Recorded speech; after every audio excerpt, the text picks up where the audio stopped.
You can measure sag on a dirt bike with just your smartphone and on your own. Don't believe me? Keep watching to find out how. It's common knowledge that measuring the rear sag on a dirt bike is absolutely fundamental to your suspension's performance. It's really important to get this right to make sure that the bike is balanced and to know that your rear spring isn't too soft or too hard for your weight. But why do they make it so damn hard to do? You have to get your measuring tape, you have to ask your friend to come over, you have to do little maths equations where you write down one number from the other, subtract it and do it all over again. Why can't there be an easier way to know what your sag values are? Well, that's exactly what I'm going to show you in this video using your Motoklik product. Start off by having the bike on the stand as you normally would and begin a Motoklik session through the mobile app. You can then drop the bike from the stand, give it a couple of presses to balance the rear suspension out, and you can see this value on the left hand side of the screen.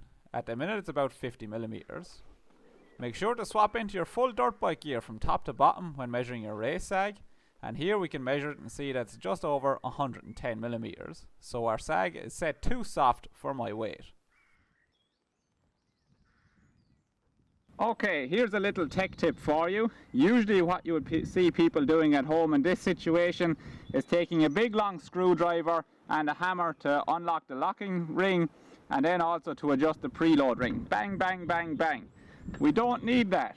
What we're going to do on this WP shock is just let off the locking ring like so, and with the bike raised up on the stand you can then grab the spring and rotate the whole spring and the preload adjuster ring at the same time to dial in the sag value that you need. So I like this because it means you don't have to hammer at your bike with a big long screwdriver and a hammer. You can just dial it in like this. So you can see here now we've got more preload on our spring at the back. By following the same procedure again, we can see that the new sag values are 40 millimeters for the static sag and 100 millimeters for the race sag. These are the figures that we're looking for this particular model. So we're now good to go with our rear suspension sag. So that's how easy it is to check your sag using the Motoklik app and your Motoklik installed on your bike. This is a really important measurement when you buy your bike new from the factory to make sure that you've got the right setting before you head out on the circuit. But you'll oftentimes also see professional racers and their mechanics who will approach the back of the bike with the measuring tape before a race to check that the sag is in spec. And this is a check that you can now do really easily through the Motoklik app on your own when you're out practicing before you head out on track. Obviously for the different conditions as well, whether it's wet or sandy, you will adjust the sag value and we'll cover that in another video in the future again. But today, that was how to measure your sag on your own without a measuring tape, without maths, without a friend. We'll catch you in the next one soon.